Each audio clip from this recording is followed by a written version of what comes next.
Assalamualaikum warahmatullahi wabarakatuh. Saya Asti Kurnia Dewi Saputri dengan NPM 5021205 akan memaparkan materi yang telah saya buat yang berjudul Konsep Dasar Kurikulum. Yang pertama, pengertian kurikulum.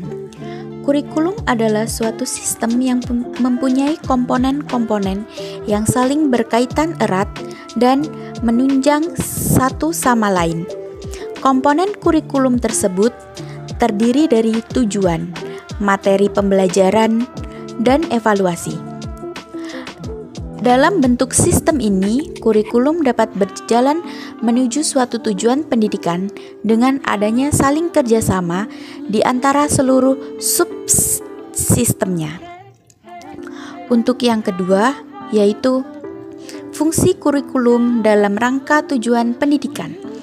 Fungsi kurikulum untuk pendidikan, sedangkan bagi pendidikan ataupun guru, fungsi kurikulum akan sangat berguna dalam peranan cara mengajar nantinya.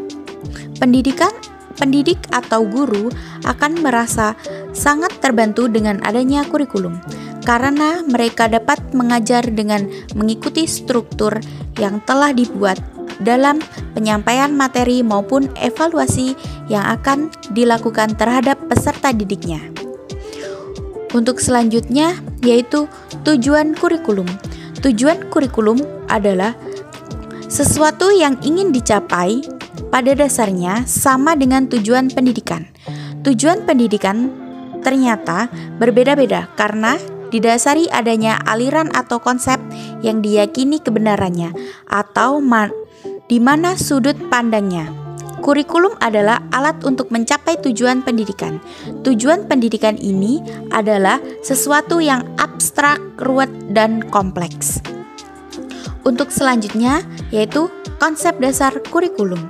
Konsep dasar kurikulum sebenarnya alat untuk mencapai tujuan pendidikan sekaligus digunakan sebagai pedoman untuk melakukan proses pembelajaran dengan berbagai macam jenis dan tingkat pendidikan.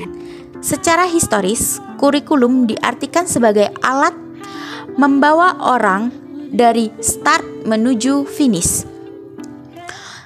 Untuk selanjutnya, yaitu relevansi dengan standar nasional pendidikan.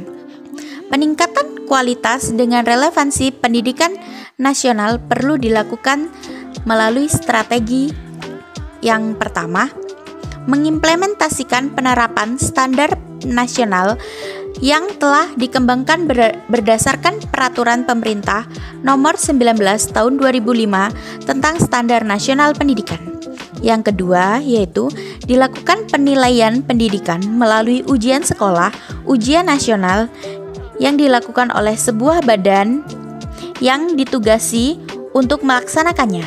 Untuk yang terakhir, yang ketiga, yaitu dilakukan peminjaman kualitas melalui suatu proses analisis yang sistematis terhadap hasil ujian nasional dan hasil evaluasi yang dimaksudkan untuk melakukan faktor pengungkit dalam upaya peningkatan kualitas, baik antara suatu pendidikan, desa, kabupaten, kota, ataupun provinsi.